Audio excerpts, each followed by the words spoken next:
Hello everyone, welcome back. In today's video, we are going to learn how to iterate through a set. I'm having a set called mySet.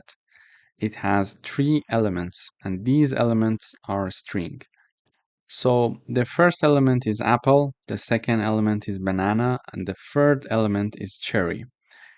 To iterate over this set, I use the for loop and I type down the for keyword. I'm having the fruit. It could be X, for example, here. This is the variable that we have to going through the all elements of our set.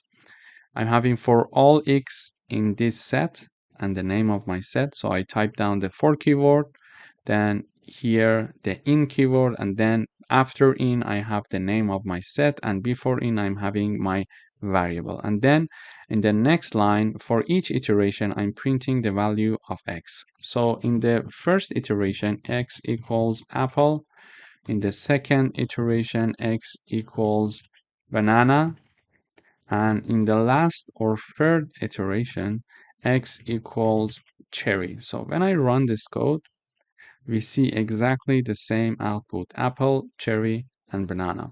However, we also learned how to print the set itself in one go. So when I run this code again, I use the print function and I type down my set, and I'm having the my set being printed in the output. So if we want to print elements one by one, we can use for loop to go through it, to iterate through the set.